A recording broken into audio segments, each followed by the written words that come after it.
주간 동안 평안하셨습니까? 네, 오늘은 우리가 사도행전 3장을 통해서요, 무엇에 주목하고 있습니까? 라는 제목을 가지고 함께 말씀을 나누고자 합니다. 성도 여러분, 우리는요, 살면서요, 무엇인가 시선에 고정을 잘 합니다. 평상시에 집에 있으면서 어디에 시선이 가장 많이 가 있습니까? 가장 많이 보는 게 어디입니까? 핸드폰 아닌가? 그렇죠. 우리의 시선이 머무는 곳이 핸드폰일 수도 있습니다. 그리고 일상적인 우리 머무는 시선이 사람일 수도 있고, 아니면 내가 아끼는 뭔가가 될 수도 있는 그런 거죠. 때로는 사람들은요, 성공의 시선을 두기도 합니다. 물질의 시선을 두는 사람들도 있죠. 신앙의 여정에서 우리는 종종 사람들에게 의지하거나 사람의 판단과 기대에 얽매이는 순간들을 맞이하게 됩니다. 그러니까 교회를 나오면서도 어디에 시선을 두느냐면 목회자에게 시선을 두는 거죠. 그 교회 나오면서 어디에 시선을 두냐면 나를 전도한 사람이나 아니면 나랑 친한 사람들에게 마음과 눈을 두고 있죠. 이건 무엇을 의미하냐면 하나님을 바라보고 있지 않다라고 또 표현할 수가 있습니다. 혹은 가족과 친구들의 말과 행동이 우리의 믿음을 형성하는 데 큰 영향을 미칠 수 있기 때문이죠. 우리가 어디를 바라보고 있느냐에 따라서요, 우리의 삶이 완전히 달라질 수가 있습니다. 창세기에 보면 하와가 등장하지요. 하와가 하나님과 함께 있으면서 무엇을 바라보았습니까? 선악과를 바라보았죠. 그러니까 선악과를 바라본 이유는 딱 하나였어요. 왜 선악과를 바라보았냐면 자기가 보기에 보암직도 하고 먹음직도 하고 탐스럽기도 하고 지혜롭게 할 만큼 아름답기까지 했던 그 선악과를 보면서 이 세상에 어떻게 이런 것이 있을까? 거기에 뭐가 들어가기 시작했습니까? 욕망. 자기의 욕망이 들어가기 시작했죠.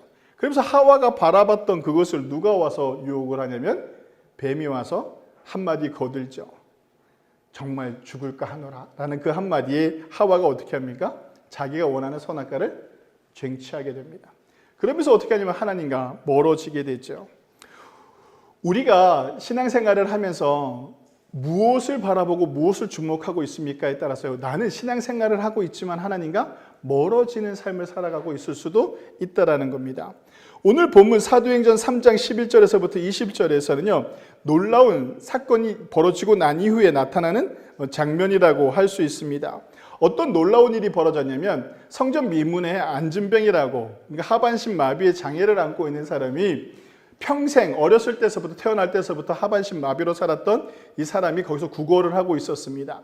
모든 사람들이요, 그 성전을 왔다 갔다 하는 사람들은 그 사람이 항상 거기서 구걸을 하고 있으니까 이 사람이 안진병이 하반신 마비 장애를 안고 있는 사람이라는 걸 누구나 다 알고 있었습니다.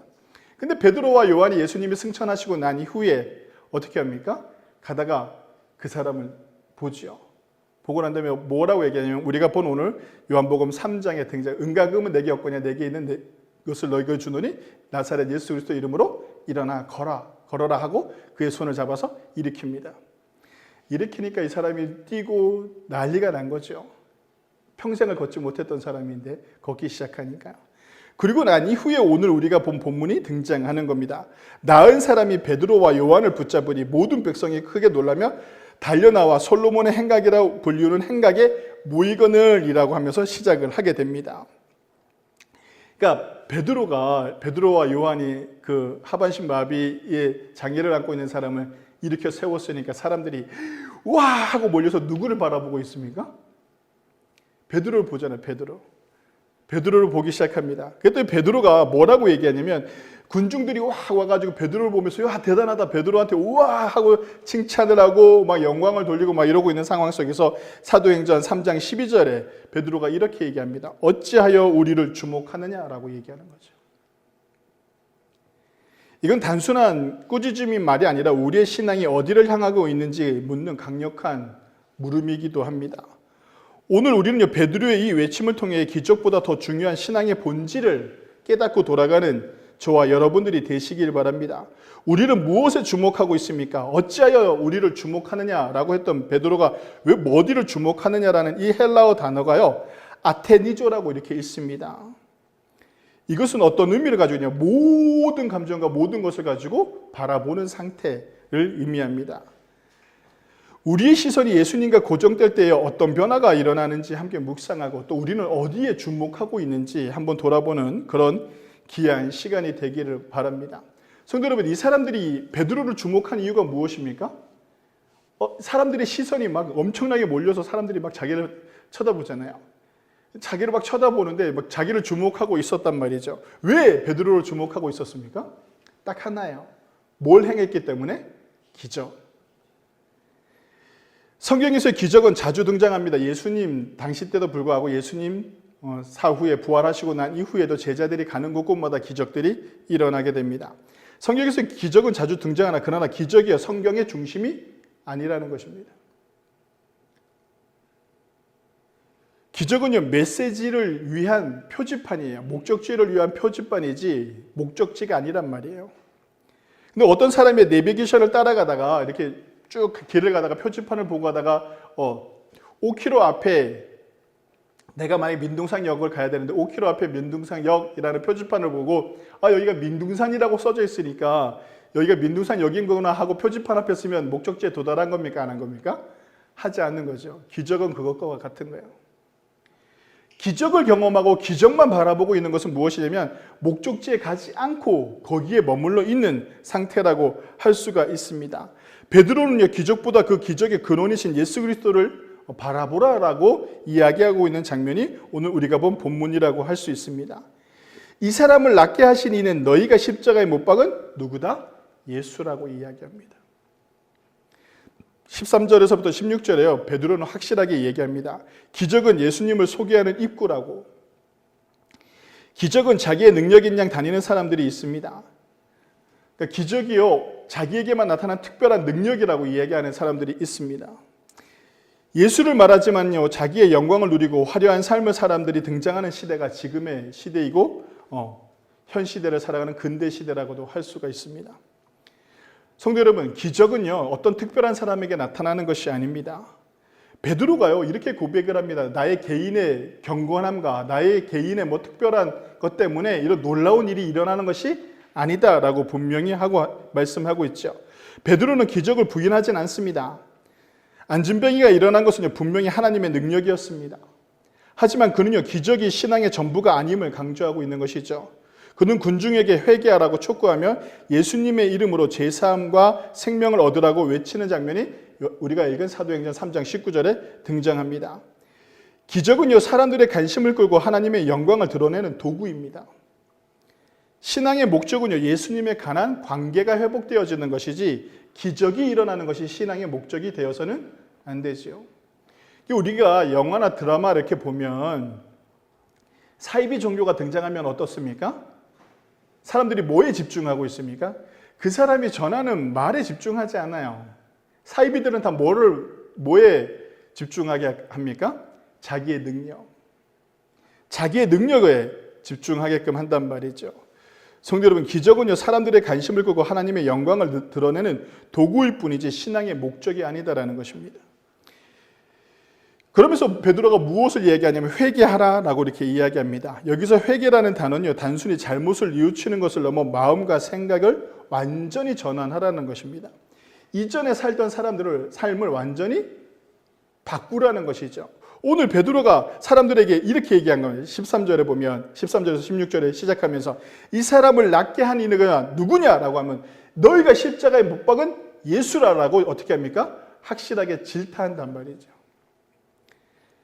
그것을 인정하라는 것입니다. 그리고 완전히 새롭게 예수님을 믿으라라고 강요하고 있는 것과도 같은 것이죠. 성도 여러분, 우리가요 살아가면서 회개를 한다는 것은 그냥 눈물을 흘리면서 그 순간을 모면하는 것이 아니라 내 삶의 방향을 완전히 바꿀 수 있어야 되는 거예요. 그것이 온전한 회개라고 할 수가 있죠. 기적은요 사람들을 예수님께 인도하는 표지판이지 목적지가 아닙니다. 우리가 이 기적을 나타나고 기적을 경험한 사람들에게서 나타나는 특징이 또 무엇이냐면 온전한 회개가 이루어져야 돼요.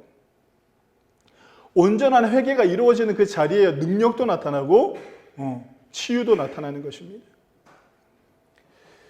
19세기 영국의 설교자, 되게 유명한 설교자가 있는데 누구냐면 스펄전이라는 사람이 있습니다. 이 사람이 몸이 되게 약했어요. 이 몸이 되게 약해가지고 이 사람이 설교하러 다니면 너무 힘들고 너무 고통스러웠죠. 하나님 앞에 기도해요. 하나님 이 병을 고쳐주십시오 라고 기도를 막 하는데 하나님께서요 그 사람의 병을 고쳐주지 않아요. 그 병으로 고통스러워하다가 돌아가시죠. 근데 이 사람이 뭐라고 얘기하면 병이 고쳐지지 않았는데 사람들이 와서 물어요. 당신은 하나님의 기적을 경험한 적이 있느냐? 그러니까 어떤 거예요? 넌 병이 고쳐지지 않았으니까 하나님이 너를 고치지 않은 거 아니냐라고 묻는 것과 같은 것이죠. 그랬더니 이 목사님이 뭐라고 얘기했냐면 난 엄청난 기적을 경험했는데 그 기적이 무엇이냐면 내가 이 병으로 말미암아 하나님과 관계가 더 깊어졌다라는 거예요.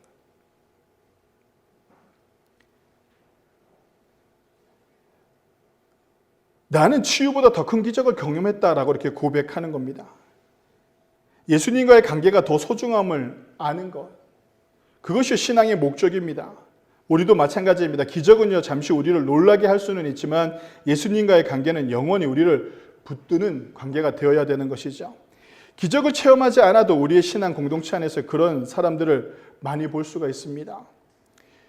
병을 고쳐주십시오. 기도해서 놀라운 치유의 은혜가 기적을 경험하는 사람들도 있잖아요. 그죠? 막 병이 아파가지고 걷지도 못하고 어디 가지도 못하고 정말 거의 다 죽게 생긴 이 사람이 하나님 앞에 나와서 고쳐달라고 막 기도해서 그 병이 고쳐졌어요. 한 몇 년은 열심히 신앙생활 한다니까요. 신앙생활 하다 보면 또 어떻게 됩니까? 몸이 건강하다 보니까 할 일들이 어때요? 많아져요. 몸이 아플 때는 할 일들이 없으니까 내가 할 수 있는 일이 오로지 하나님 앞에 기도하는 것밖에 없죠. 하나님을 바라보는 수밖에 없었는데 몸이 점점 나아지고 돈도 있겠다. 이제 몸도 건강해지니까 취미생활도 하고 골프도 치러 다니고 낚시도 하러 다니고 해외여행도 가봐야 되고 할 게 많아집니다. 그러니까 기적이 그 사람의 신앙을 더 공고케 하느냐라고 묻는다면 그러지 않을 수 있다는 거예요. 어떤 사람은 기적을 통해서 놀라운 치유를 경험하고 하나님의 놀라운 손길을 경험해서 하나님의 기적을 경험해서 더욱더 하나님과 깊은 관계를 맺는 사람들이 있는가 반면에 그렇지 않은 사람들도 많다라는 것입니다. 하나님과의 깊은 교제의 시간을 만들어가는 것이 핵심인데 이 기적은 어떤 의미를 가지고 있느냐면 하나님의 살아계심을 나타내는 거죠. 하나님이 살아계심을 나타낸 걸 내가 아니까 더욱더 하나님과 깊은 교제를 해야 되는데 그렇지 않고 어떻게 합니까? 점점 하나님으로부터 멀어지는 삶을 살아가는 사람들이 많아진다는 겁니다. 어떤 사람은요, 물질 때문에 사업이 힘들고 괴로워요. 막 괴롭고 힘든데 하나님 이 일만 해결되어지고 이 물질이 많아지면 제가 열심히 신앙생활 하겠습니다. 뭐도 하겠습니다. 막 기도해요. 기도하고 난 다음에 하나님이 그 모든 걸 다 해결해 주셨어요. 어떨 것 같습니까? 제가 청년 시절에 경험한 것인데요. 우리 교회에 집사님이 한 분이 계셨어요. 이분이 너무 가난하셨어요. 아이들도 셋씩이나 있는데 단칸방에 사시고 너무 가난하게 살던 분이셨어요. 근데 신앙생활을 너무 열심히 하셨어요. 매일 아이들 봉사도 하고 주일학교 교사도 하고 청년부도 이끌고 그리고 교회 성가대도 하고 정말 모든 그 가난하면서도 열심히 살면서 정말 그래도 열심히 신앙생활을 하고 교회 봉사하고 복음을 위해서 전도를 한다고 나가서 사람들에게 복음을 전하고 정말 웬만한 목회자보다 더 열심히 사는 그런 집사님이셨어요. 남자분이셨는데 이분이 이제 먹고 살다가 하다가 뭘 하게 되느냐 보험을 하게 되다가 보험을 하면서 이제 그때 당시에 뭐가 또 유행했냐면 신용카드가 막 발급될 때였어요.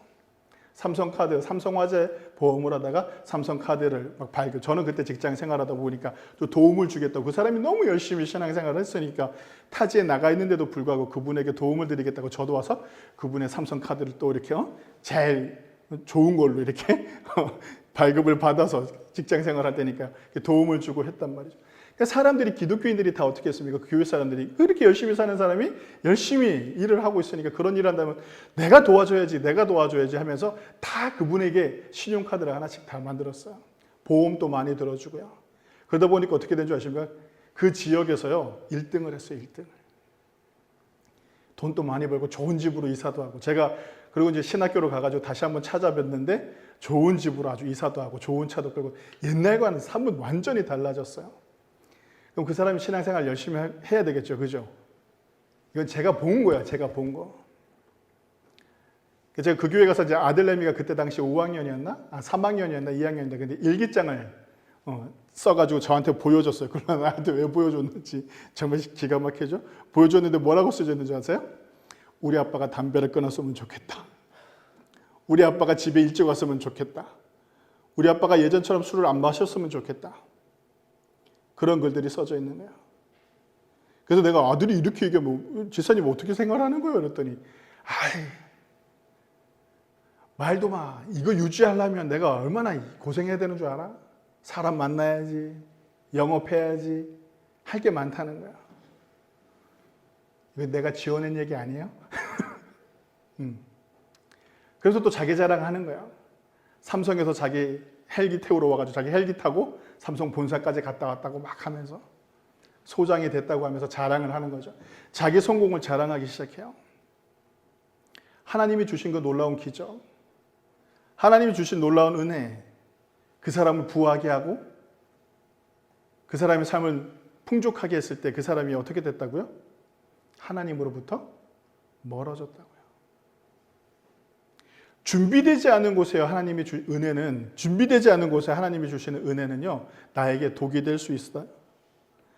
기적이 일어나는 곳은요, 특별한 곳이 아닙니다. 성도 여러분, 우리가 기적을 경험하는 것은요, 특별한 것이 아니에요.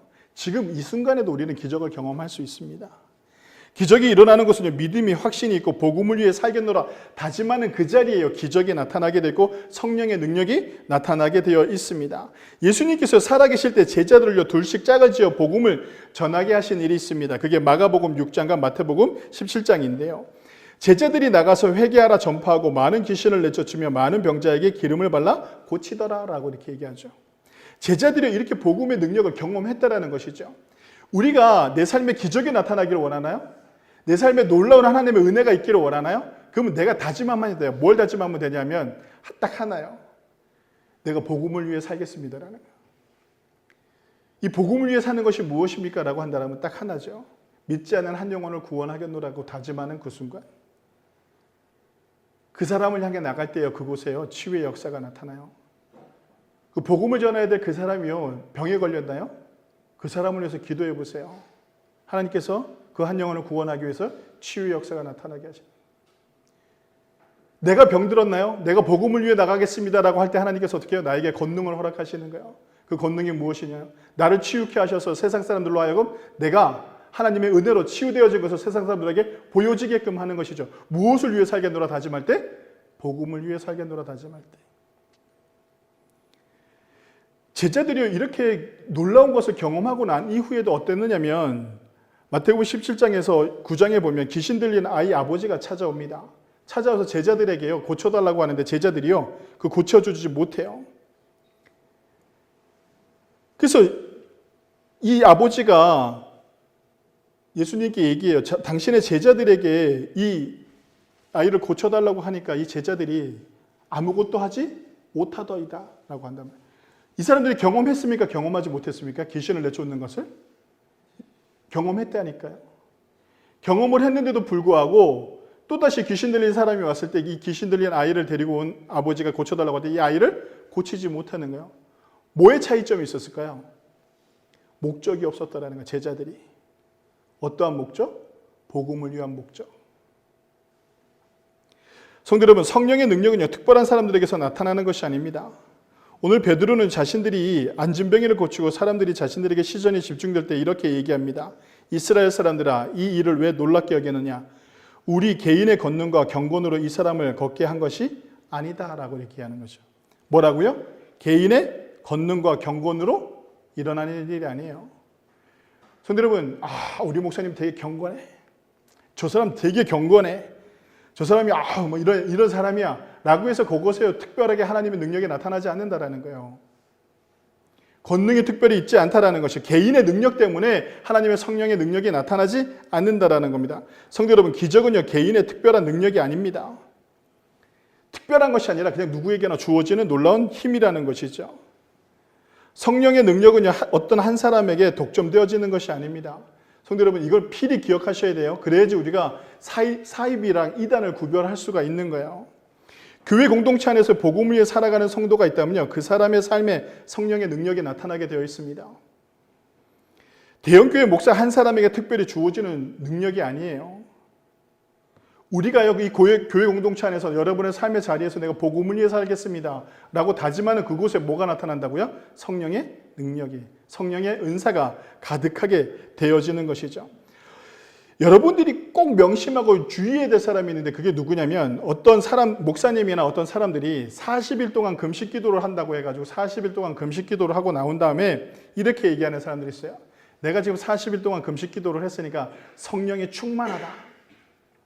그러니까 지금 나한테 안수를 받으면 모든 병이 다 치유되어진다. 막 이렇게 얘기하는 사람들이 있어요. 보신 적 있나요? 없군요. 저는 본 적이 있어요. 이것도 실화인데요. 저희 어머님이 위암 말기로 돌아가셨어요. 위암 말기로 3개월을 못 사신다고 했는데 병원에서 3년을 사시다가 돌아가셨어요. 근데 이제 3년째쯤 되던 해였어요. 어머님이 이제 기도하러 간다고 기도원도 다니시고 막 하고 하던데 갑자기 어머니가 다니던 기도원의 원장님이 한 목사님을 데리고 온 거예요. 저희 집에 목사님을 데리고 왔는데 그 목사님을 왜 데리고 왔느냐라고 한다면 그때는 제가 신학교로 다닐 때가 아니고 텍사스 인스트루먼트라는 외국인 회사를 다니고 있을 때였어요. 근데 그 목사님을 왜 데리고 왔느냐? 우리 어머니가 아픈데 이 목사님이 자기네 기도원에서 40일 동안 금식 기도했다라는 거야. 지금 아무한테도 안수를 안 했다는 거야. 금식 기도 끝나고. 그래서 우리 어머니한테 데리고 왔다는 거죠. 데리고 와서 우리 어머니가 지금 40일 금식 기도한 이 목사님한테 안수를 받으면 병이 나을 것이다 라고 이렇게 얘기하면서 우리 어머니한테 안수를 하려고 하는 거예요. 우리 아버지랑 저희 어머니는 어떤 마음이시겠어요? 아버지는 그때 교회 다닐 때도 아닌데 어떤 마음이셨을 것 같아요? 하지 마 이랬을 것 같아요? 아니에요. 우리 어머니가 울면서 머리를 조아리더라고. 그 젊은 목사님한테. 지금 내 나이 또래 되지 않았을까? 50 좀 넘은? 그 목사님한테 머리를 조아리더라고. 어떻게 됐을 것 같습니까? 그곳에 기적이 있었으면 우리 어머님이 지금 살아 계셨겠죠. 아니요. 어떤 기적도 일어나지 않았어요. 성도 여러분, 이런 사람들을 조심하셔야 돼요. 40일 금식 기도는 자신의 개인의 신앙의 성장을 위한 것이지 능력이 나타나는 성령의 능력이 나타나고 능력이 나가는 그런 준비 단계가 아니에요. 훈련하는 단계가 아니다라는 것이죠. 어떤 집회에 가서 성령을 받으라고 손을 쭉 내밀면서요 자신이 힘 있는 것 마냥 성령을 받으라 이렇게 하는 사람들 보신 적 있나요? 이런 목사님들 의외로 많아요. 지가 하나님인 것처럼. 잘못 배웠거나 사입이거나 이단인 거죠. 성도 여러분, 성령은 그렇게 임하는 것이 아니에요.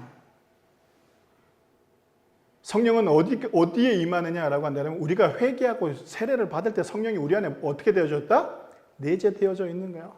그럼 성령의 힘을 발휘하는 곳은 어디다? 우리 내재되어 있는 성령의 힘이 발휘되어지는 곳은 어디다? 내가 어느 자리에 무엇을 하고 서 있느냐의 문제인 거예요. 내가 복음을 위해서 살겠노라 다짐하고 그 세상 속에 나갈 때 하나님이 나를 그냥 두지 않으니까요. 오직 너희가 성령의 권능을 받고 권능을 우리에게 허락하시는 거예요. 힘을 허락하신다고요. 그 힘을 가지고 세상 속에서 살아가게 하는데 세상 속에서 살아갈 때 어떻게 하면 우리가 성령의 은사도 경험하게 되는 거예요. 내가 찬양도 하지 못했던 내가 찬양을 열심히 하게 되고요. 내가 그 사람을 섬기지도 못했던 그런 성향의 사람인데 내 성향이 바뀌어나가기 시작하고 내가 기도할 때 놀라운 치유의 역사가 나타나고 내가 가는 곳곳마다 싸우던 사람들이 화합이 되어지고 이런 일들이 벌어지는 거예요. 그것을 무엇을 위해서 나갈 때? 복음을 위해서 나갈 때.